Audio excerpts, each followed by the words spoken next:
Hey there, Internet. Today, I've been thinking about how easy it is to give the appearance of being Christian. In the United States, practically 100% of our legislators consider themselves Christian, as did every one of our presidents, with the possible exception of Abraham Lincoln. The question is everyone actually Christian, or do they just happen to know that it's very difficult to get elected in this country unless you make that claim? Beliefs are a very difficult thing to verify. There isn't a litmus test for it. How often do you have to attend church to qualify as a Christian? How many Bible verses do you have to have memorized? These tests might tell you something, but there's no way to verify sincerity. We can't even verify the sincerity of their beliefs based on their lifestyle, since we can't even agree on what exactly constitutes a Christian lifestyle. Republicans, of course, currently hold the mantle of being the pro-Christian political party, so I hope you'll pardon me while I pick on them a bit. That reputation of being the Christian party is belied a bit by many of their party platforms.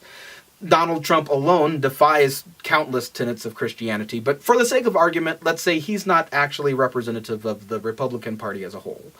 So let's focus on a few of their actual platforms.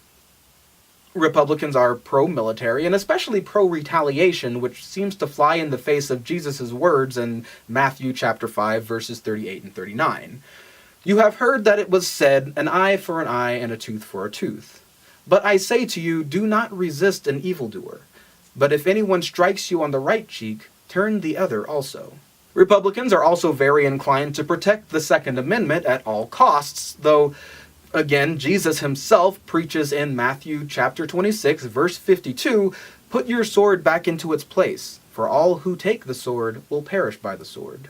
They emphasize protecting the wealth of the wealthy, though Matthew chapter 6, verses 19 through 24 advise otherwise, saying in verse 24 that no one can serve two masters, for a slave will either hate the one and love the other, or be devoted to the one and despise the other.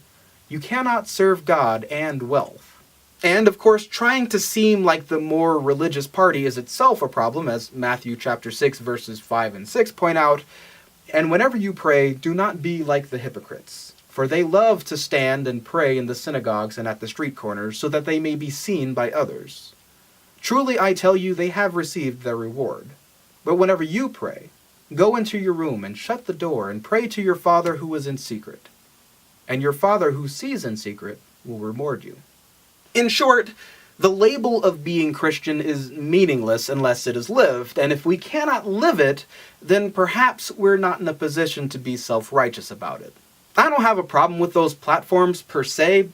Well, I do, but not because they're religiously hypocritical. I believe that public policy should be respectful yet independent of religion, and that religion should be respectful yet independent of public policy. Both have their place in weaving the fabric of the morality of our culture.